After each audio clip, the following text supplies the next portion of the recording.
आप किसी टीवी धारावाहिक अथवा रश्मिरथी जैसे साहित्य पर मत जाइए और वेदव्यास की महाभारत का केवल सतही अध्ययन ही कर लीजिए।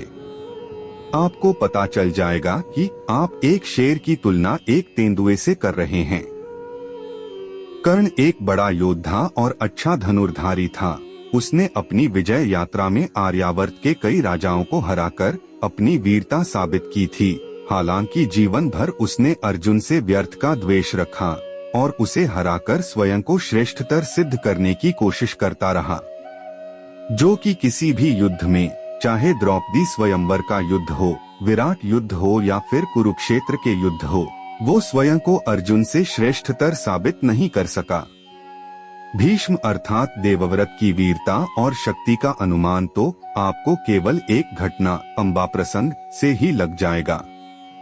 जब अंबाम्बिका अंबालिका के स्वयंवर में उपस्थित आर्यावर्त के समस्त राजा महाराजा मिलकर भी अकेले भीष्म को नहीं हरा सके, यहाँ तक कि हिंदू महाकाव्यों के सबसे बड़े योद्धा कहे जाने वाले विष्णु अवतार और भगवान शिव के शिष्य परशुराम भी भीष्म से पराजित हो गए थे। परशुराम जो कि भीष्म के और कर्ण के भी गुरु थे। सहस्त्रबाहु कार्तवीर्य अर्जुन को उसकी सेना सहित वध कर दिया था। वही सहस्त्रबाहु जो रावण को पराजित कर चुका था। परशुराम के नाम से क्षत्रिय राजा कांपते थे। उन परशुराम को हराने वाले भीष्म की कर्ण से तुलना भला कैसे की जा सकती है।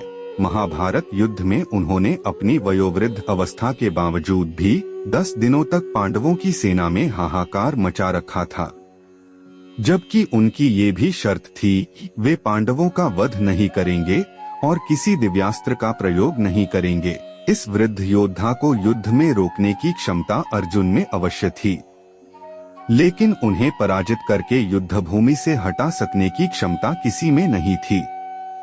इसीलिए शिखंडी का इस्तेमाल करके उन्हें मार्ग से हटाना पड़ा।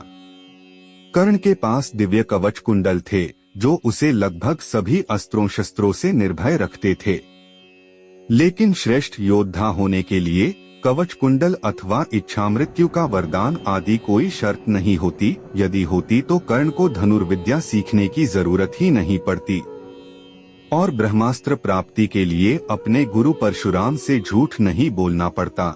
इस प्रकार से देखा जाए तो भीष्म को मिला इच्छामृत्यु का वरदान भी उन्हें पूरी तरह से अभय प्रदान करता है, चाहे कोई भी अस्त्र शस्त्र हो। कुल मिलाकर भीष्म से कर्ण की कोई तुलना नहीं है, बिल्कुल वैसे ही जैसे शेर से तेंदुए की कोई तुलना नहीं। वीडियो अच्छी लगी हो तो वीडियो को लाइक और चैनल को सब्सक्राइब जरूर करें।